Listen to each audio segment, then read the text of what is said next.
Welcome back to another episode where we convert a blog into something that you, the listeners, can enjoy and grow from.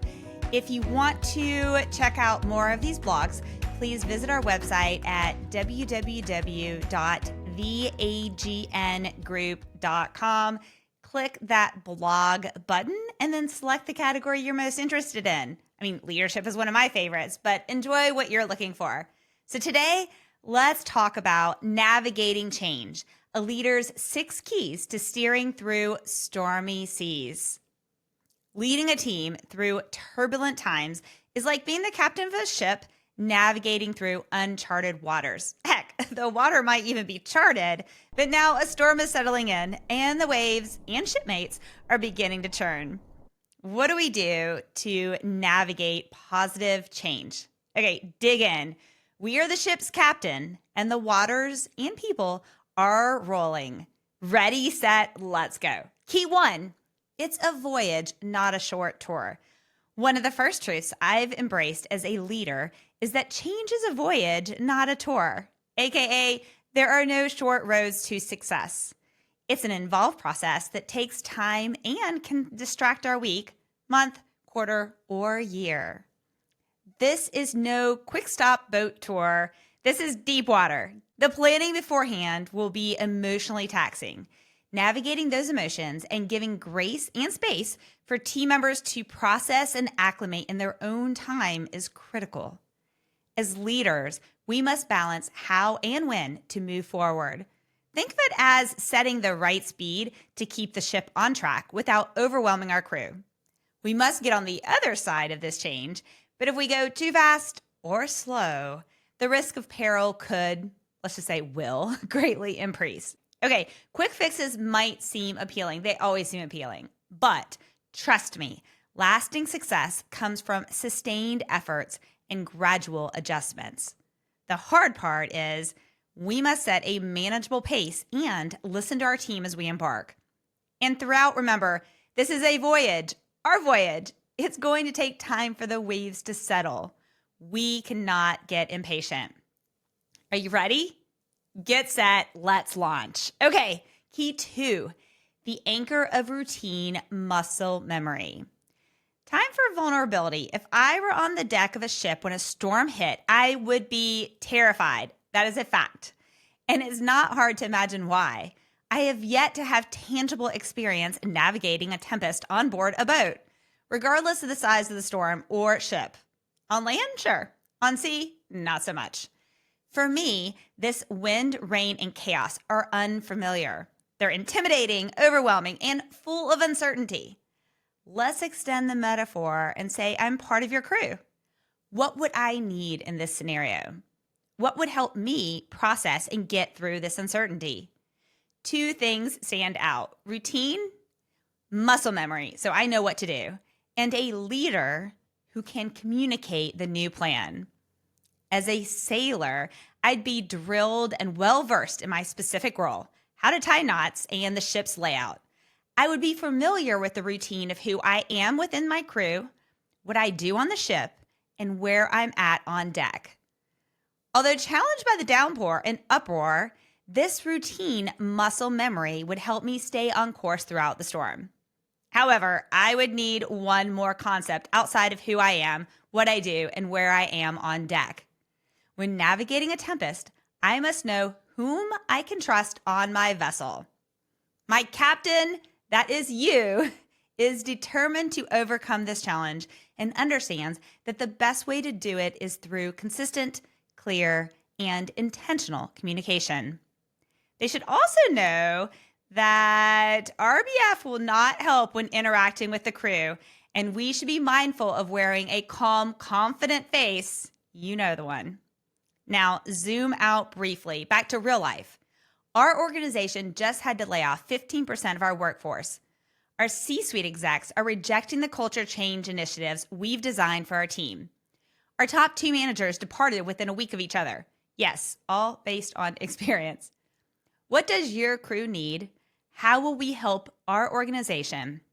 We can achieve this by clearly communicating who we are, what we do, and where we are by being trustworthy.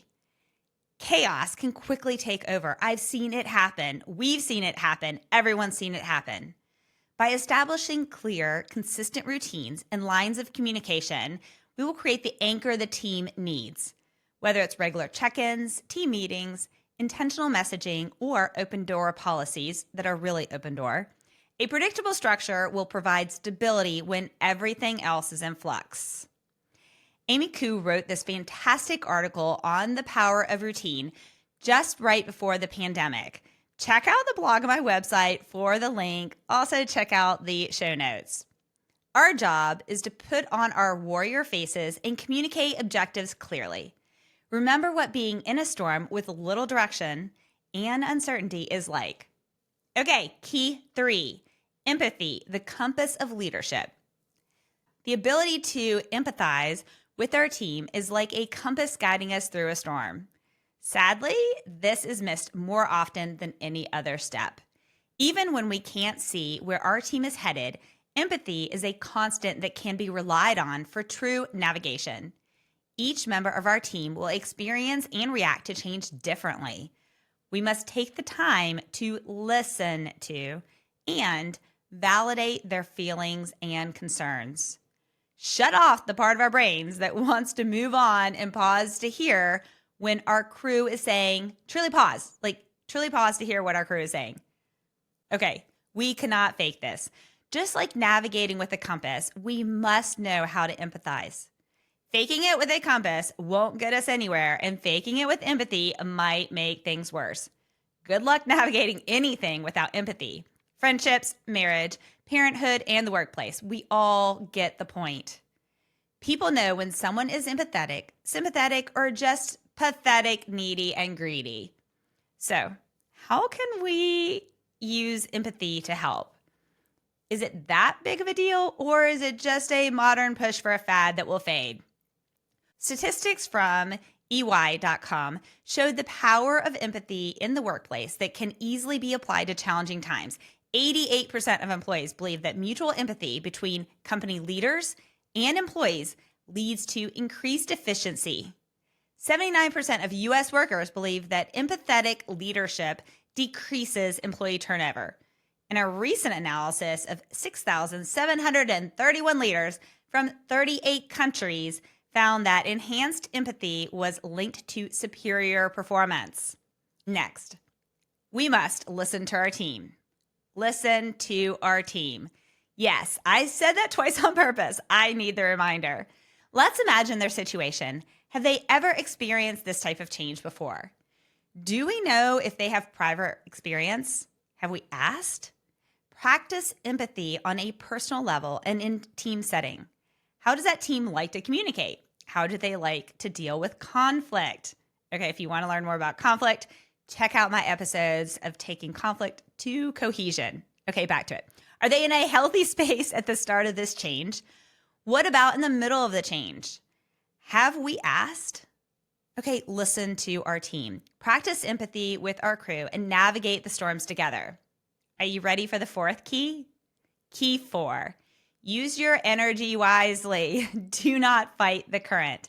In navigating the tumultuous waters of change, it's tempting to resist the forces pulling us in unfamiliar directions. However, much like a skilled sailor, a wise leader knows when to stop fighting the current and instead learn to use it to their advantage. Sometimes change doesn't come from our initiatives. Sometimes the storm is imposed on us, and it's our job to steer the ship through the wind and the rain. Let me be clear. This doesn't mean giving up control, which can be a scary yet revealing realization for leaders, but we'll save that for another episode. So what does it mean not to fight the current? It means adapting, or as I like to say, pivoting our strategies to work with the changes rather than against them. It means aligning our team's efforts with the flow of new circumstances. It means turning potential obstacles into opportunities for growth and innovation. It means harnessing our team's strength and creativity to sail through challenges. Calm.com refers to this as resist resisting. Remember, the goal isn't to return to where we were, but to move forward to where we need to be. Don't fight the change, and don't fight unstoppable momentum. Additionally, embracing the current rather than battling against it fosters a sense of progress and positivity among our team. This approach helps everyone view change not as a looming threat, but as a series of waves that can propel everyone toward their goals. Encourage our team to see each shift in a tide as a chance to learn and adapt, reinforcing the idea that every change faced together strengthens the team ability to handle future changes. This mindset shift is so powerful, it can turn the anxiety of change into the excitement of innovation. Feel the waters change, embrace the current, and let it guide us to new horizons. Okay, step 5 or key 5, one step at a time, celebrate. To borrow another metaphor, we can't climb to the top of the ladder without stepping on the first few rungs. In stormy seas, it's easy to overlook our progress and become overwhelmed by the scope of the challenge. Make it a point to celebrate the small victories, whether successfully implementing a phase of our plan or improved teamwork. Recognizing and celebrating these moments can boost morale and motivate our team to keep pushing forward. When we celebrate or recognize these things, we must mean it. Remember what we said about how people can recognize false empathy. They could also sniff out fake praise pretty quickly. I absolutely hate fake praise. Like, it is my least favorite thing. Like, I literally, no fake praise. Just don't do it. I'd rather no praise than fake praise. Okay, anyway, back to it. The common thread is disingenuous verbal and nonverbal communication. People see it. So we must set and achieve short-term goals. These milestones, though small, act as stepping stones towards a larger vision and provide tangible evidence of progress. Build our momentum or borrow from the shifting currents. Clear communication about our team's identity, mission, and location will keep everyone engaged and motivated. Short-term success will validate our team's direction and reinforce our belief in their capabilities.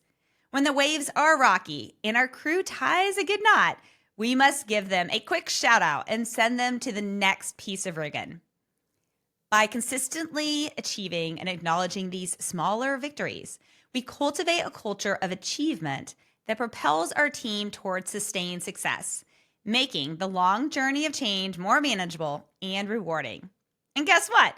In a stormy season of change, success feels pretty damn good. Okay, key 6, master the calm after the storm. This too will end. All storms come to an end. The weather calms, the waves smooth out, the clear skies return.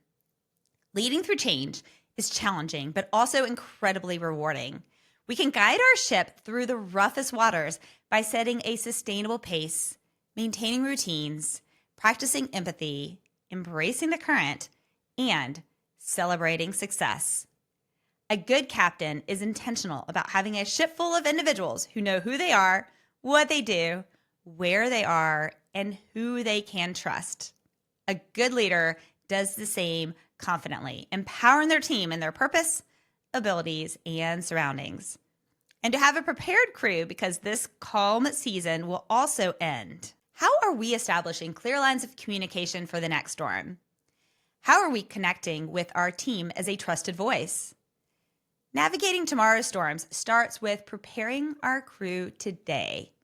We are good captains. Now, let's act like it. If you're interested in learning more and gaining access to useful worksheets for your team, please email us at hello@angelagillnelms.com. I thank you for joining us for today's episode on this podcast. I ask you to subscribe to join so you don't miss additional episodes, where I'm joined each week by industry experts for intimate and eye-opening discussions about the challenges and joys facing leaders of today. Subscribe and get ready to scale your company, grow your brand, and unlock your full badass potential.